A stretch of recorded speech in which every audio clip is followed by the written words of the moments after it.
म्हणून आम्ही प्रयत्न करतोय.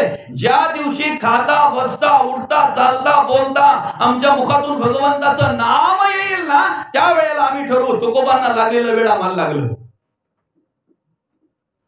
आमच्या जीवनाचं सार्थक जर आम्हाला करून घ्यायचंय ना, आमच्या आयुष्याचं सार्थक जर आम्हाला करून घ्यायचं आहे ना, तर हा विचार आम्ही केला पाहिजे. हा विचार आम्ही केला पाहिजे. रजगुणाने बांधलेला आहे, तमगुणाने बांधलेला आहे की सत्वगुणाने बांधलेला आहे? आपण कशाने बांधलो गेलो पाहिजे हे आपल्यावर अवलंबून आहे ना, आपल्या विचारांवर, आपल्या जगण्या वागण्यावर अवलंबून आहे. बरं का? आमचं जगणं जे आहे ना, मोकळं व्हायचंय आम्हाला. बांधलोय कशाने आम्ही? अनेक प्रकारच्या वासना आहेत. वासना एकच प्रकारची आहे का? आणि जन्म कशाने झालाय आपला? नाथ महाराज म्हणतात हरिपाठाच्या पहिल्या अभंगामध्ये, जन्म घेणे लागे वासनेच्या संगे. पण ती वासना आम्हाला काय करायची माहितीये का? तिची झाली अंगे हरिरूप. आणि एकदा हरिरूप झाली ना की मग त्याला येणं नाही, जाणं नाही, सुख नाही, दुःख नाही, जय नाही, पराजय नाही, मान नाही, अपमान नाही, तदाकार वृत्ती प्राप्त होते. हरिरूप झाले जाणणे हरपले, नेणणे ते गेले हरीच्या ठाई. येणं जाणं नाही त्याला. बरं का? वासनेने बांधलेले असतात. अनेक प्रकारच्या वासना आहेत. कामनेने बांधलेले असतात, लोभाने बांधलेले असतात, क्रोधाने. किती जण आहेत ते बांधणारे? आम्हाला किती जण आहेत? आम्ही एकच आहेत, पण बांधणारे किती आहेत? काम, क्रोध, लोभ, मद, मत्सर, दंभ, संशय, चिंता, असूया, अद्वया, भावना, कल्पना, इष्णा, वासना, आशा, ममता, तृष्णा. कमी आहेत का बांधणारे आम्हाला? एवढे बांधणारे आहेत आम्हाला. कितीही जरी बांधणाऱ्यांची कितीही जरी टोळी मोठी असली ना, ऐका, आम्हाला बद्ध अवस्था प्राप्त करून देणाऱ्यांची कितीही मोठी टोळी असली ना, तरीही आम्हाला सोडवणारा एवढा सामर्थ्याचा आहे की फक्त आम्ही त्याचं नामस्मरण केलं पाहिजे. ज्या ज्या वेळेला आम्हाला बद्ध अवस्था प्राप्त होते ना, ते होण्याच्या आधी जर आम्ही भगवंताचं नामस्मरण करत असू ना, तर कित्येकांना सोडवलंय ही प्रचिती आम्हाला आहे, हा अनुभव आम्हाला आहे. कित्येकांना सोडवलंय, कित्येकांना सोडवलंय. ते द्रौपदी कारणे लाग वेगे, त्वरे धाव तू सर्व सांडुनी मागे. महाभक्त प्रल्हाद हा कष्ट विला म्हणून तया कारणे सीम झाला. गजेंद्र महासंकटी वाट पाहे, तया कारणे श्रीहरी धावत आहे. कुठलेही वासना असू द्या, कुठलेही व्यसन असू द्या, कुठल्याही प्रकारचे विचार असू द्या, त्याच्याने जर तुम्ही बांधलेले असाल आणि तुम्हाला जर मुक्त व्हायचं असेल ना, तर या कलियुगामध्ये सगळ्यात सोपा आणि सगळ्यात अगदी साधन संतांनी दिलेलं आहे. देवाची ये द्वारी उभा क्षणभरी तेणे मुक्तीचारही साधिल्या. हरी मुखे म्हणा पुण्याची गणना कोण करी. नाम संकीर्तन साधन पै सोपे, जळतील पापे जन्मांतरीचे. जन्मांतरीचं पाप जर आम्हाला नष्ट करायचं आहे ना, जन्मांतरीचं पाप गेलं पाहिजे असं जर वाटत असेल ना, जन्मीचं पाप गेलं पाहिजे असं जर वाटत असेल ना, तर त्यासाठी आम्ही काय केलं पाहिजे? भगवंताचं नामचिंतन केलं पाहिजे, भगवंताचं नामस्मरण केलं पाहिजे. आता सगळ्यात मोठी बद्ध अवस्था जी आमच्या अंतःकरणामध्ये निर्माण झाली ना, अज्ञान. आणि अज्ञान किती प्रकारचं आहे माणसाकडे? किती प्रकारचं अज्ञान आहे? सगळ्यात मोठं अज्ञान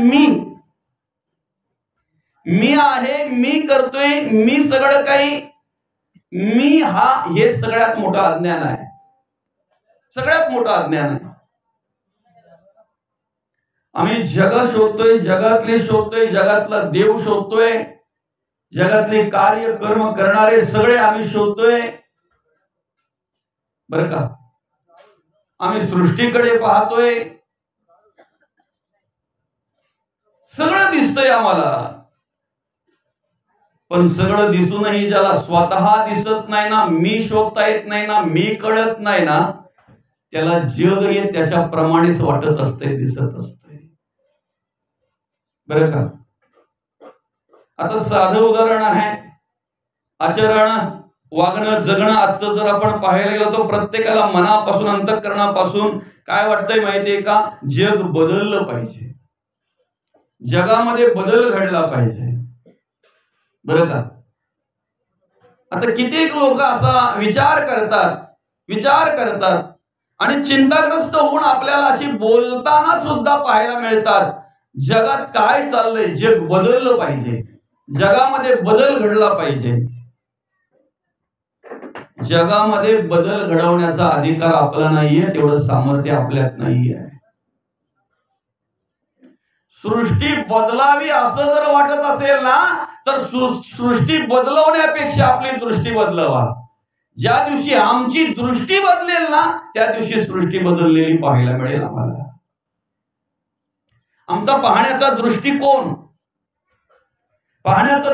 आमचा बदलेल ना त्यावेळेला सृष्टी बदललेली पाहायला मिळेल. कारण जे विचार, जे कर्म, जे गुण आमच्या अंतःकरणामध्ये आहेत ना त्या पद्धतीने आम्हाला बाहेर दिसत असते. सगळं काही त्या पद्धतीने बाहेर दिसत असते. तुम्ही एक विचार करा, प्रवासामध्ये अनेक प्रकारचे प्रवासी असतात, पण ज्याला आवड आहे त्याचीच अपेक्षा करतोय ना तो. काय? ज्याला ज्याची अपेक्षा आहे, ज्याला ज्याची आवड आहे त्याचीच अपेक्षा करतो ना. ज्याला विडी ओढायची तो सोना मागायला जाईल का? ज्याला तंबाखू खायची तो माचीस मागायला जाईल का? प्रवासी अनेक आहेत, त्यांच्या विचाराप्रमाणे ते जगाकडे पाहत असतात, जगाकडून अपेक्षा करत असतात. समजतंय ना? मग आमचा पाहण्याचा दृष्टिकोन ज्या वेळेला बदलेल ना, आमची दृष्टी ज्या वेळेला बदलेल ना त्यावेळेला सृष्टी बदललेली पाहायला मिळेल आम्हाला. पहिलं मी शोधता आलं पाहिजे आम्हाला, बरं का? मीच्या बरोबर जो आहे ना त्याला अहंकार म्हणतात, अभिमान म्हणतात. परमार्थ जर करायचा असेल ना तर पहिले त्याचा त्याग करता आला पाहिजे, बरं का? सगळ्यात जड आहे हा तो. हलकं राहायचंय ना, हलकं व्हायचंय ना, आपल्याला मोकळं व्हायचंय ना, मुक्त व्हायचंय ना. बांधायला, बद्ध अवस्था प्राप्त करून द्यायला पहिला जर कोण असेल तर तो अभिमान, पहिला अभिमान आहे, बरं का? एकदा तो अभिमान माणसाच्या अंतःकरणामध्ये आला ना की मग एकामागे एक अनेक येत असतात. अभिमानाला क्रोध यायला वेळ लागत नाही, राग यायला वेळ लागत नाही, अभिमानाला काम यायला वेळ लागत नाही, लोभ यायला वेळ लागत नाही, अभिमानाला मत्सर घडायला वेळ लागत नाही, तिरस्कार घडायला वेळ लागत नाही, एखाद्याची निंदा करायला वेळ लागत नाही. एक तो आला की हे सगळं येत आहे. म्हणून तर संत म्हणतात, नम्र झाले होता तेरे कुंडिले अनंता. आणि अभिमानाची क्रिया अशी आहे, अभिमानाची क्रिया अशी आहे, मोडेन पण वाकणार नाही, बरं का? मग महापुरे झाडे जाती, एकदा पूर आलं की न वाकणारी झाड मुळा सकट वाहून जातात, पण तेथे लव्हाले वाचती. नम्र जे होतात ना ते पूर संपल्याबरोबर जसेच्या तसे लवे उभे राहतात. बघा, जसेच्या तसे उभे राहतात. टिकायचं आहे ना, शेवटच्या श्वासापर्यंत भगवंताने दिलेल्या आयुष्याचा आनंद घ्यायचा आहे ना, शेवटच्या श्वासापर्यंत जीवन जगायचं आहे ना. मग त्यासाठी आमच्याकडे नम्रता पाहिजे, ते जगण्याचं मार्गदर्शन आम्हाला मिळालं पाहिजे. श्रेष्ठ तेच असतात जे मरेपर्यंत जगतात, जे मरेपर्यंत जगतात. आणि मरेपर्यंत आम्हाला जगता आलं पाहिजे, मरेपर्यंत जगता आलं पाहिजे, बरं का? मग त्यासाठी अतिशय सोपं आहे ना. अभिमान बाजूला ठेवा, मीपणा बाजूला ठेवा. आता प्रत्येकाकडे वेगवेगळ्या प्रकारचा येतो, नाही? तो पुरुष बोलतो मी कमवून आणतो, मी मेहनत करतो, मी घाम घालतो, मी हाडाची काढा करतो, दिवसभर काय काय उठाठेवी करतो त्या मला माहिती, मी 4 पैसे आणतो म्हणून तुम्ही खाता. ज्या दिवशी मी आणायचा बंद होईल ना, बरं का, त्या दिवशी मग तुम्हाला भोगचे राहायला लागेल. याचं बोलणं झालं की ती बाई पण लगेच सुरुवात करते, गप बस, अजून चहा पण करता येत नाही. मी बनवून देते म्हणून 3 वेळचं तुम्हाला खायला मिळतंय. बरं का? संसार प्रपंचामध्ये तो मीपणा आला की दुःख निर्माण होतंय. तसंच अध्यात्मामध्ये सुद्धा तो मीपणा आला की आम्ही जेवढं करतोय ना तेवढं सगळं व्यर्थ जाते, काहीही प्राप्त होत नाही, काहीही प्राप्त होत नाही. म्हणून त्याने त्याच्या साधूला विचारलं, त्या साधकाने, महाराज मी देवपूजा करतोय, मी उपासना करतोय, मी देवाचं नामस्मरण करतोय, मी प्रत्येक ठिकाणी प्रवचन श्रवण करतोय, मी कीर्तन श्रवण करतोय, मी ज्या ठिकाणी हरिनाम सोहळा असेल ना त्या ठिकाणी आवर्जून उपस्थित असतोय नवे नवे, मी त्या ठिकाणी सगळ्यात मोठी मदत असते माझी, सगळ्यात मोठं कार्य असतंय माझं. मी देवाच्या बाबतीत कधी काही कमी पडत नाही. बोलणं बघा त्याचं कसं आहे. मी देवपूजा करतोय, मी देवपूजा करतोय. आता कळेल बघा, संध्याकाळच्या वेळेला जेव्हा तो देवपूजा करायला बसला होता ना तेव्हा त्या वेळेला शेजारी आला आणि शेजाऱ्याने त्याच्या मुलाला विचारलं, बाबा कुठे गेले तरी तुझे? तेवढ्यात त्या मुलाने सांगितलं, देवपूजा करतात. काय उत्तर दिलं? देवपूजा करतायत. कोण पूजा करतायत? देवपूजा करतायत देवाची. ज्या दिवशी ही स्थिती आमची निर्माण होईल ना त्या दिवशी आम्ही केलेली पूजा देवापर्यंत पोहोचेल. समजतंय ना? फक्त देव पूजा करतो हे कळलं पाहिजे. त्याचं मी बाजूला करा. आता हा काय म्हणतोय, मी देव पूजा करतोय, मी उपासना करतोय, मी देवाचं नामस्मरण करतोय, मी देवाच्या बाबतीत कधी काही कमी पडत नाही, तरी सुद्धा मला आत्मप्रचिती येत नाही, मला साक्षात्कार होत नाही, मला समाधान सुख प्राप्त होत नाही. का? कधी मिळेल मला हे सगळं? तेवढ्यात त्या महाराजांच्या मुखातून पटकन शब्द निघाला, मी मेल्यावर तुला सगळं मिळेल. काय म्हणतायत ते महाराज? मी मेल्यावर तुला सगळं मिळेल. आता काय महाराज मारायची वाट पाहतोय? कधीतरी तो मी शोधता आला पाहिजे ना. आम्ही याला त्याला शोधतोय, पहिले स्वतःला शोध. त्याला आत्मज्ञान म्हणतात. ऐक ज्ञानाचे लक्षण, ज्ञान म्हणजे आत्मज्ञान. पहावे आपण असे आपण तयानाव ज्ञान. मी सापडलं ना की सगळं सापडेल. मी शोधला ना की मीच्या बाजूला सगळं काही आहे. तो मी निर्माण झाला कसा, तो मी निर्माण तो आला कसा, या गोष्टीमध्ये आम्ही बांधलेलो आहोत. मी मध्ये बांधलेलो आहोत, अभिमानामध्ये बांधलेलो आहोत, अहंकारामध्ये बांधलेलो आहोत. काय कळेल आम्हाला आमच्या जीवनाचा अर्थ, आम्हाला आयुष्याचा अर्थ काय कळेल आम्हाला? जोपर्यंत तो अहंकार गळून पडत नाही ना, जोपर्यंत आमच्या अंतःकरणामध्ये नम्रता येत नाही ना, तोपर्यंत आम्हाला कधी जीवन कळणार नाही आणि जीवनाचा मार्ग कशा प्रकारे क्रमण करावा तेही कळणार नाही. मनाला हात मारून त्या ठिकाणी उपदेश केलेला आहे. मना सांग पा रावणा काय झाले, मनाला सांगितलेला आहे. कारण आमच्या जीवनाचा समतोल जो आहे ना तो कोणावर अवलंबून आहे?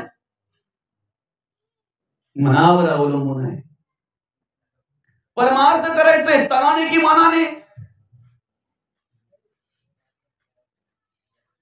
नामस्मरण करायचंय देहाने की मनाने? भक्ती करायची आहे देहाने की मनाने? पूजा करायची आहे देहाने की मनाने?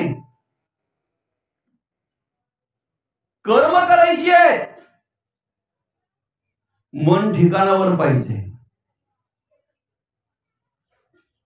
गती अधोगती सुख दुःख ही आमच्या कर्मावर अवलंबून आहे. पण कर्म इंद्रियाधीन आहेत. पाहताना डोळे दिसतायत, ऐकताना कान दिसतायत, बोलताना तोंड दिसतंय, कार्य करताना हात दिसतायत, चालताना पाय दिसतायत.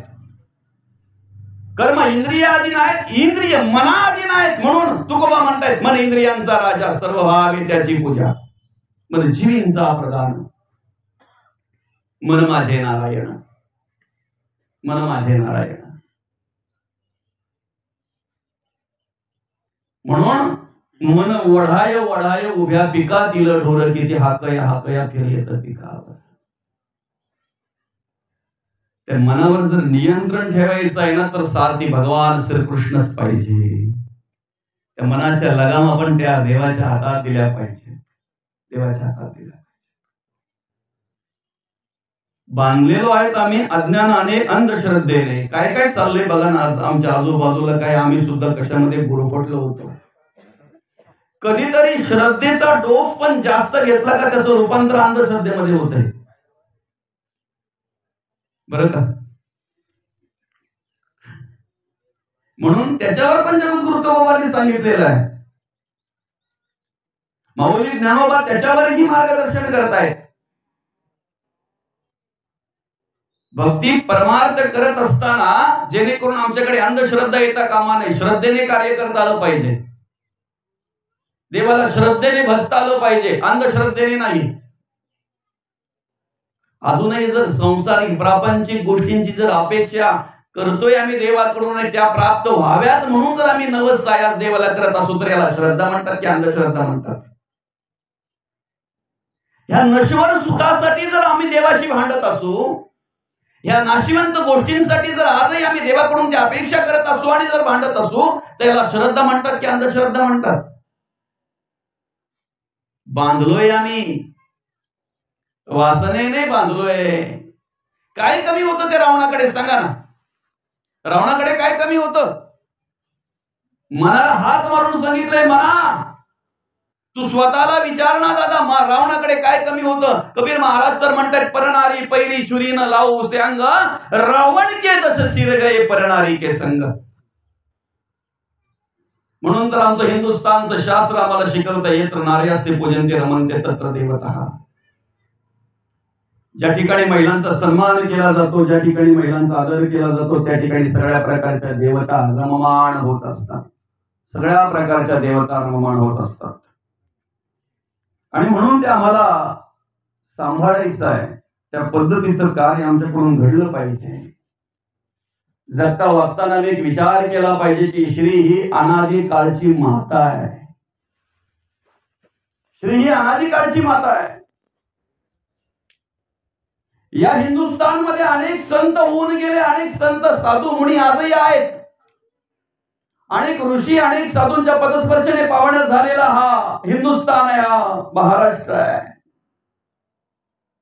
ऋषी साधू संत मुनी योगी तपस्वी जे काही असेल ते नंतर झाले रे. आधी एका आईचं बाळ आहे ते, आधी एका आईने त्याला जन्माला घातलेला आहे, त्या आईने त्याच्यावर संस्कार केलेले आहेत, त्या आईने त्याला वाढवलेलं आहे, बापाने वाढवलेलं आहे, घडवलेलं आहे, त्याला मार्गदर्शन केलेलं आहे, त्याच्यावर संस्कार केलेले आहेत.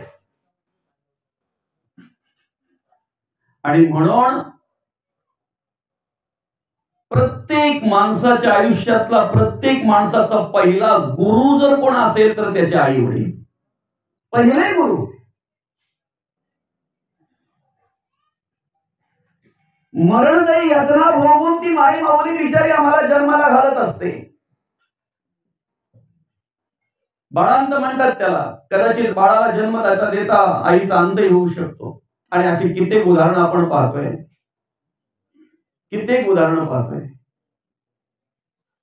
माझ्या बाळाने जन्माला यावं म्हणून ती माय माऊली स्वतःच्या जीवाचा विचार करत नाही, स्वतःचा प्राण जातोय याचाही विचार करत नाही. बाळ जन्माला येतंय, माझं सुखरूप आहे ना, त्यात तिला आनंद आहे. आज त्याच माई माऊलीवर अत्याचार होतोय, आज त्याच माई माऊलीला कुठेतरी दुःख पाहायला मिळते, तिच्याकडे कुठेतरी अडगळीत पडलेली आम्हाला पाहायला मिळते. परमार्थ करतोय आम्ही, भक्ती करतोय आम्ही, देव कार्य करतोय आम्ही. पण देव कार्य करता करता आम्हाला हेच माहिती नाही की ज्या देवांनी आम्हाला नवस करून मागून घेतले, आज तेच देव वृद्धाश्रमात पाहायला मिळतात, आज तेच देव कुठेतरी अडगळीत पाहायला मिळतात. आजची एकादशी आहे, आता येईल पुढे कार्तिक संपला का महिलांचा आवडता महिना, वाट पाहतात काही महिला खास करून त्या महिन्याची. तुम्हाला नारायण पाहिजे की लक्ष्मी पाहिजे?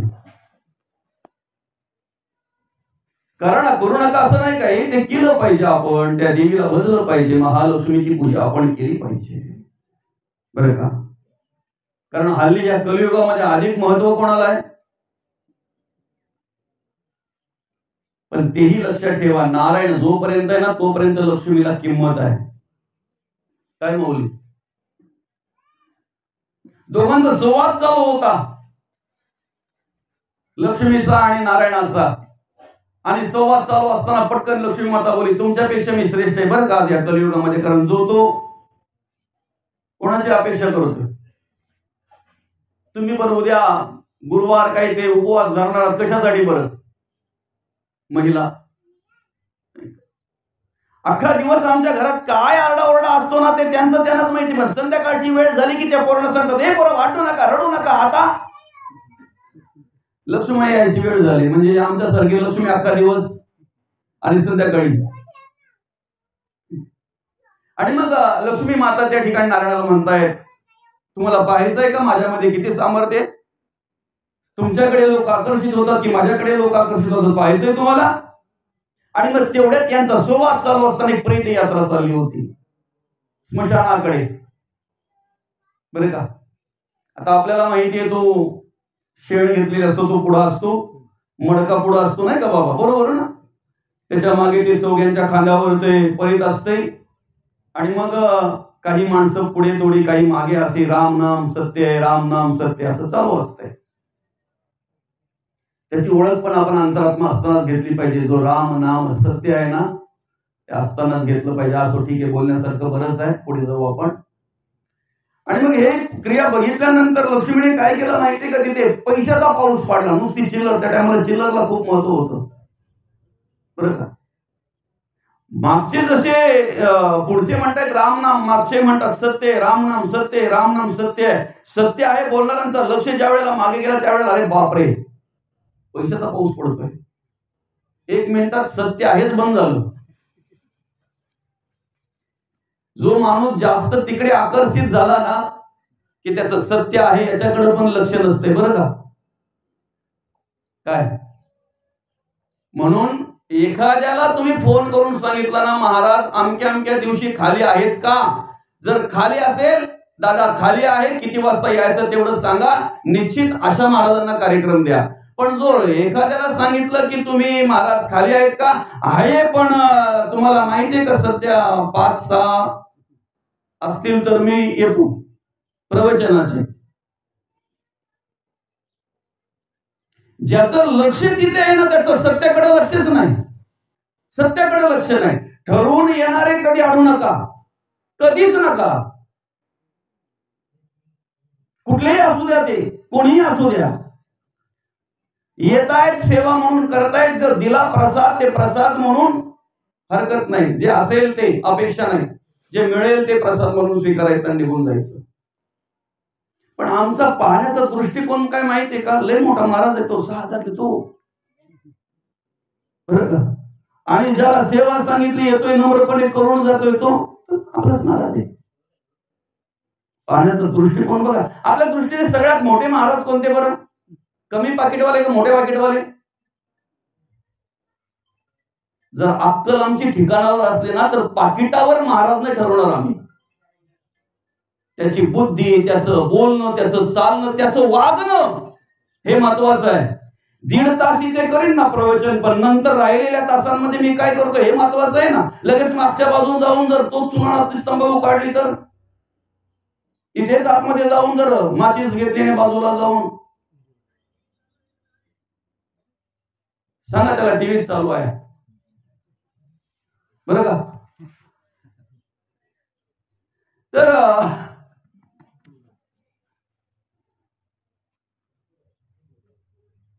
राम नाम पुढे चालू आहे, मागचं सत्य आहे बंद झालं ना बरं का. आता राम नाम जे बोलतायत त्यांनी विचार केला की काय मागून काय सत्य, आवाज बंद झाला.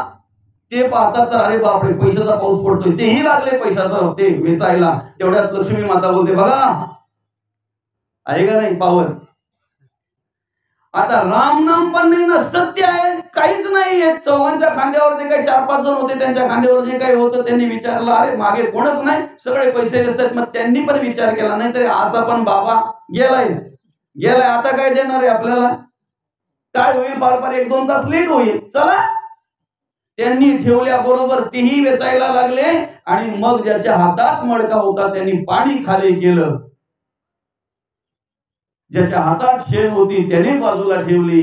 लक्ष्मी माता तिकडे बोलते, बघा एक तरी राहिलाय का कोणी, आहे की नाही? जे बापाच्या अंतिम संस्कारासाठी चालले होते ना, त्यांनी सुद्धा ती तिरडी खाली ठेवली आणि पैसे वेचायला लागले. तेवढ्यात नारायण म्हणतायत, तेवढ्यात भगवान म्हणतायत, अगं बरोबर आहे, सगळे व्यस्त आहेत, सगळे